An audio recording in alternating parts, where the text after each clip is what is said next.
मनसे अध्यक्ष राज ठाकरेंच्या निवासस्थानी आज मनसेची महत्त्वाची बैठक। आज सकाळी 9 वाजता शिवतीर्थ निवासस्थानी चर्चा होणार।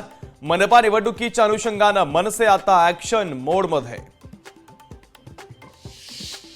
कृष्ण आंधळे इतर राज्यात पळून गेला असणार।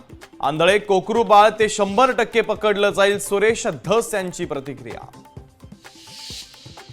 मराठा आंदोलक मनोज जरांगे पाटलांचा पुन्हा एकदा आंदोलनाचा इशारा। तर 15 फेब्रुवारीपासून अंतरवाली सराटीमध्ये बेमुदत साखळी उपोषण, पुढे टप्प्याटप्प्याने साखळी उपोषण राज्यभरात सुरू करणार। मुख्यमंत्री एकनाथ शिंदेंचा आज 61वा वाढदिवस। ठाण्यामध्ये रात्रीपासूनच कार्यकर्त्यांची गर्दी।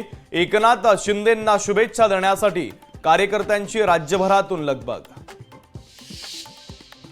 सचिवालयातून कोणतीही फाईल बाहेर जाणार नाही। दिल्लीच्या उपराज्यपालांच्या आदेशानुसार कारवाई। सचिवालय सीलबंद, इलेक्ट्रॉनिक रेकॉर्ड बाहेर हलवता येणार नाही। आम आदमी पक्षाचा महापराभव। भाजपने 27 वर्षांनंतर दिल्लीची सत्ता केली काबीज। दिल्लीकरांनी दाखवला मोदी की गॅरंटीवर विश्वास। दिल्लीच्या मुख्यमंत्री पदासाठी काही नावं चर्चेत। परवेश वर्मा, मनोज तिवारी, विजेंदर गुप्ता आणि नुपूर शर्मांच्या नावाची जोरदार चर्चा। कुणाच्या गळ्यात मुख्यमंत्री पदाची माळ पडणार याकडे देशाचं लक्ष।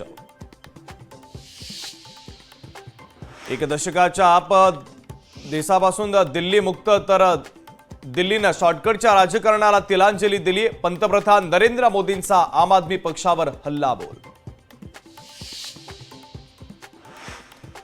नांदेडमध्ये आश्रम शाळेतील 59 विद्यार्थ्यांना विषबाधा। विद्यार्थ्यांवर शासकीय रुग्णालयामध्ये सध्या उपचार सुरू। कोल्हापूरमध्ये गोयंका कॉलेजमध्ये प्रचंड गोंधळ। विद्यार्थ्यांनी पालकांचा कॉलेजमध्ये गोंधळ। 12वीच्या परीक्षेचे विषय ऐनवेळी बदलल्यानं संभ्रम।